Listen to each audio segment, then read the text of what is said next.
वक्रतुंड महाकाय सूर्यकोटि समप्रभ निर्विघ्नं कुरु मे देव सर्वकार्येषु सर्वदा। आदर करीत आहोत चलचित्र देखावा किल्ले संवर्धन, किल्ले संवर्धन।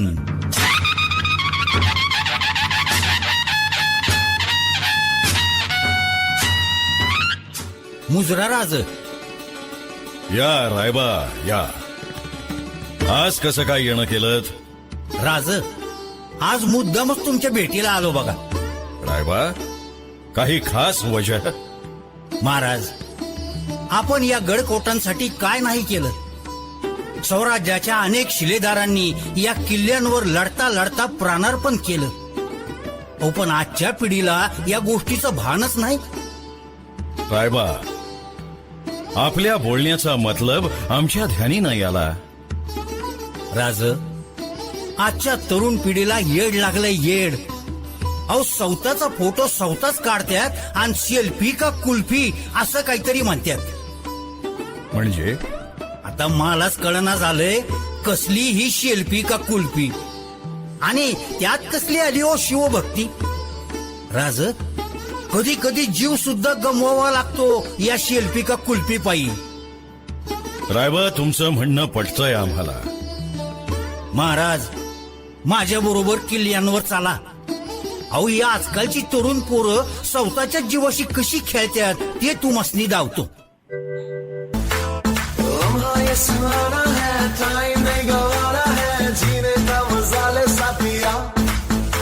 तो खींच मेरी फोटो, तो खींच मेरी फोटो, तो खींच मेरी फोटो पिया। तो खींच मेरी फोटो, तो खींच मेरी फोटो, तो खींच मेरी फोटो पिया। जगदंब जगदंब जगदंब। राज किल्ल्यांवर अतिशहाणपणा करून या पोरांनी आपला जीव गमावला आणि आम्ही शत्रूशी लढता लढता स्वराज्यासाठी जीव गमावला। महाराज हे तर काहीच नाही, आपल्या गडकोटांची शत्रूनही केली नसेल इतकी वाईट अवस्था करून ठेवली या प्रेमवीरांनी आणि बेवड्यांनी। राज हे मंदिर आठवते किती श्रद्धेनं आपण इथं नतमस्तक व्हायचो, पण या बेवड्यांना आहे का त्याचं सोयर सुतक।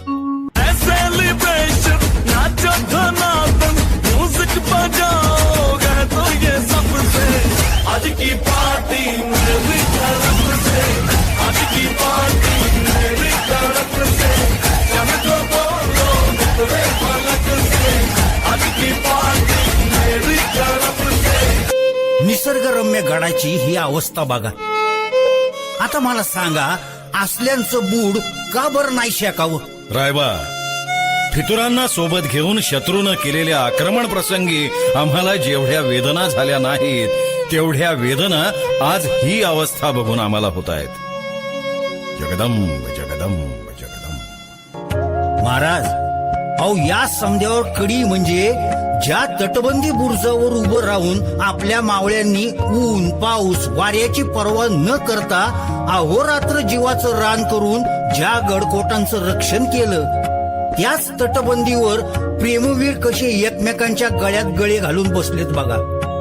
राज अहो त्यांचं म्हणणं तरी ऐका। अरे हम गरीब हुए तो क्या हुए, दिल से अमीर है। हम जिएंगे अपनी मर्जी से और तुम पर मरेंगे भी अपनी मर्जी से। चले हवा अंडे।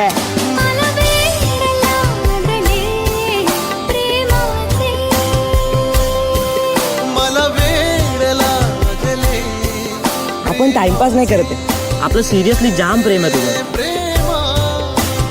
राज्य निर्माण करताना तुम्ही इतकी किल्ले बांधले पण कधी स्वतःचं नाव दिलं नाही कुठल्या गडाला। आणि हे बघा स्वतःचं नाव बुरुजावर लिहून आपण खूप मोठा पराक्रम केलाय असं वाटतं यांना। राज आता इशे निघालाच आहे तर या पोरांच्या विचित्रपणाचा आणखी एक नमुना दावतो तुम्हाला। नाकामध्ये गे अंबा छत्रपती शिवाजी महाराज की सवाई भवानी चौकामध्ये गे चौकामध्ये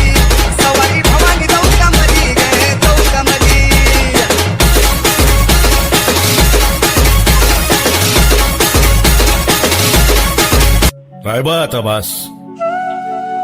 हे सगळं बघणं आमच्या सहनशक्ती पलीकडे आहे. यासाठी का आपण बलिदान दिलं? यासाठीच का आपण स्वराज्य स्थापन केलं? काय बा, आज मिथिला कोणीच नाही का या गडकोटांचा रक्षण करता?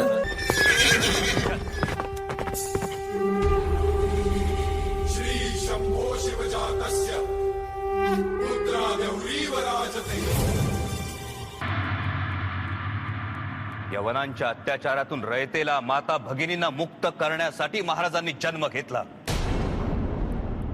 त्यांनी स्वराज्य उभं केलं. एवढंच नव्हे, त्याचं सुराज्य करून दाखवलं. जिथे माता भगिनींचा सन्मान केला जातो, त्यांना सुरक्षित वाटतं, ते सुराज्य. तुम्ही तरुण स्त्रियांचा हा असा अवमान करता. महाराजांनी आयुष्यभर एक शिकवण दिली, परस्त्री माते समान. काय फक्त पुस्तकात लिहिण्यासाठी की भाषणांमधून बोलण्यासाठी? हा एक एक किल्ला बांधण्यासाठी, जिंकण्यासाठी महाराजांनी, त्यांच्या मावळ्यांनी जीवाचं रान केलं. कित्येकांनी स्वराज्यासाठी बलिदान केलं. त्या किल्ल्याचा प्रत्येक बुरुज, प्रत्येक दगड त्याचा साक्षीदार आहे. त्यांच्याच साक्षीनं तुम्ही काय करता आहात? गनिमांना जिथं साधं पोचता येऊ नये असं सुरक्षित ठिकाण म्हणजे आपले गडकिल्ले. आज तेच गडकिल्ले असुरक्षित जागा वाटाव्या. महाराजांसारखी दाढी राखणं, कपाळाला चंद्रकोर लावणं ही हल्लीची रीत आहे, चांगली गोष्ट आहे. पण केवळ बाह्यांगानं महाराज बनण्याचा प्रयत्न करण्यापेक्षा अंतरंगात महाराजांचे विचार, महाराजांची शिकवण भिनवून घेतली तर ती महाराजांना खरी आदरांजली ठरेल.